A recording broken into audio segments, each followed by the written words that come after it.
Praise the Lord. ஆண்டவராக இயேசு கிறிஸ்துவின் இனிய நாமத்தினாலே இந்த நாளிலே கர்த்தருடைய வார்த்தை சங்கீதம் 65 சங்கீதம் 2வது வசனத்தை நான் வாசிக்கிறேன். ஜெபத்தை கேட்கிறவர் மாம்சமான யாவரும் உம்மிடத்தில் வருவார்கள். தெய்வ பிள்ளையே, ஆண்டவருடைய வார்த்தை சொல்கிறது, ஜெபத்தை கேட்கிறவர், நம்மளை விசாரிக்கிறவர், நம்மளை தேற்றுகிறவர், நம்மளை பலப்படுத்துகிறவர், நம்மளை நடத்துகிறவர்.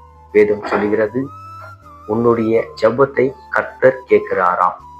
மனிதர்கள் உன்னுடைய கவலையையும் உன்னுடைய துக்கத்தையும் கேட்காம பார்க்காம இருக்கலாம்.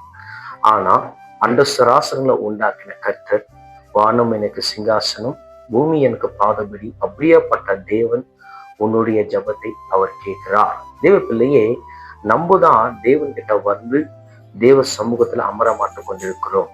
நம்மளுடைய கவலைகள் எல்லாவற்றையும், நம்மளுடைய பிரச்சனைகள் எல்லாவற்றையும் நம்ம எல்லாமே யாருக்கிட்ட சொல்லி கொண்டிருக்கிறோம் என்றால், மனிதர்கள்கிட்ட போய் சொல்லி கொண்டிருக்கிறோம். மனிதர்கள் என்ன செய்வாங்க? மனிதர்கள் அந்த வார்த்தைகளை கேட்குவாங்க. சிலர் கேலி பிரயாசம் பண்ணுவாங்க, சிலர் கேவலப்படுத்துவாங்க. ஆனா உன்னுடைய கவலைகள், உன்னுடைய நிந்தைகள், உன்னுடைய அவமானங்கள் எல்லாவற்றையும் தேவ சமூகத்துல தேவன்கிட்ட சொல்லுகிற பிள்ளைகளாக நீங்கள் இருந்தால் அந்த பிரச்சனைகளில் இருந்து கர்த்தர் விடுதலை கொடுக்குவார். வேதம் சொல்லுகிறது, அவர் மாம்சமான யாவருடைய ஜெபத்தை அவர் கேட்கிறாரா.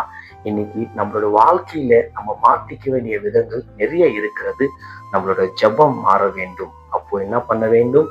கர்த்தர் சமூகத்துல, கர்த்தர் தேவ சமூகத்துல தேவன்கிட்ட ஜெபம் பண்ணுகிற பிள்ளைகளாக நம்ம இருந்தால் கண்டிப்பாக நான் சொல்லுகிறேன், அது எப்படியாப்பட்ட பிரச்சனை இருந்தாலும் கர்த்தர் அதிலிருந்து விடுதலை கொடுக்குவார். இனிமேல கர்த்தர்கிட்ட சொல்லுகிற பிள்ளைகளாக, தேவன்கிட்ட பேசுகிற பிள்ளைகளாக நம்ம மாறுவோம். மாறினால்தான் நம்மளோட வாழ்க்கையில பிரச்சனைகள் எல்லாவற்றிலிருந்து விடுதலை கண்டிப்பாக கிடைக்கும். கர்த்தர் இந்த வார்த்தை மூலியமா உன்னோடு பேசினான் என்று நான் விசுவாசிக்கிறேன். கர்த்தர் தாமே உன்னை ஆசீர்வதிப்பாராக. ஆமேன், ஆமேன், ஆமேன்.